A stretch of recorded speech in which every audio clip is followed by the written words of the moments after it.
We begin in Malaysia, where police have clashed with protesters in the heart of the capital, Kuala Lumpur. The demonstrators were demanding electoral reforms ahead of upcoming general elections. But the outbreak of violence raises the risk of a political backlash that could delay those polls, which had been expected as early as June. Police fired tear gas and water cannon at the Bersih 3.0 protesters. They say they were forced to do so after the protesters trampled barbed wire barricades and entered Merdeka Square in defiance of a ban. Malaysia's Home Minister has also tweeted that police acted with utmost restraint and efficiency and that the situation is now under control. Now, witnesses say there were at least 25,000 protesters, but media reports put the number as high as 80,000. Police say nearly 400 have been arrested and the figure is likely to rise. Our Malaysia bureau chief was in the thick of the action. Here is where the police fired the first round of tear gas to disperse thousands of protesters who attempted to break through the barricades and the barbed wires to get into Merdeka Square, which is off limits to the protesters. Now, hours after the crackdown, tens of thousands of protesters are still on the streets defying police order to disperse. Now, this will be the most fatal mistake that the police can ever make. We will definitely raise a public furor on this matter.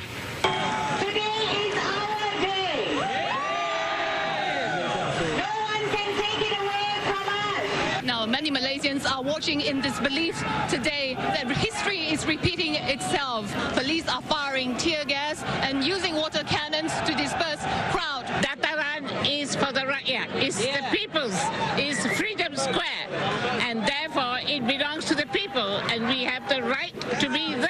I think with each Bersih, with each generation, we become more and more emboldened, and we increase in our belief that we can actually bring a change. Now, as evening falls, the KL city centre is still a scene of chaos. Thousands of police officers are out combing the streets, hauling up protesters. Some have gone into hiding. Others have becoming more and more emboldened to challenge the police as the standoff continues. Melissa Go, Channel News Asia, Kuala Lumpur. Well, simultaneous rallies were held in 11 cities across Malaysia, including in opposition-held Penang. Our reporter Saiful Bari Ismail was there. Bersih! Bersih! Bersih! The crowd is starting to gather here at the esplanade, already a few hundred of them, all dressed in yellow as a show of solidarity to Bersih's cause for free and fair elections. Now, this rally is organized by Aliran. It's a civic society group and also a component member of Bersih. It's a hot day today, and the organizers have placed cartons of mineral water all across the field for the people who are expected to gather here today.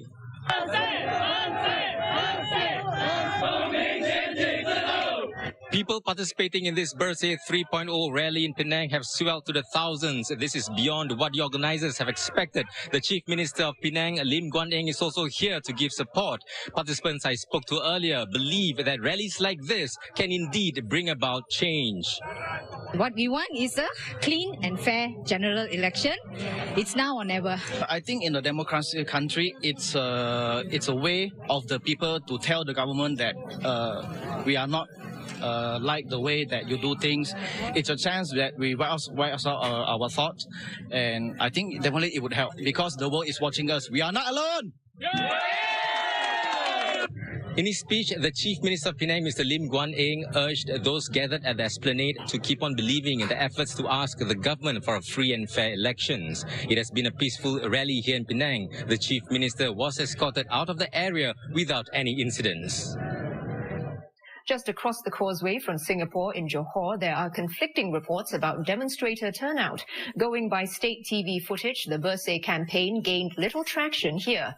Several locations where rallies had been planned barely attracted anyone at all. And some locals said they were irritated by the very idea of public protests. Di rakyat Malaysia, kita ada hak untuk dalam situasi dalam pilihan raya untuk menentukan kedudukan satu pemerintahan. Itu lebih baik untuk rakyat Malaysia lah.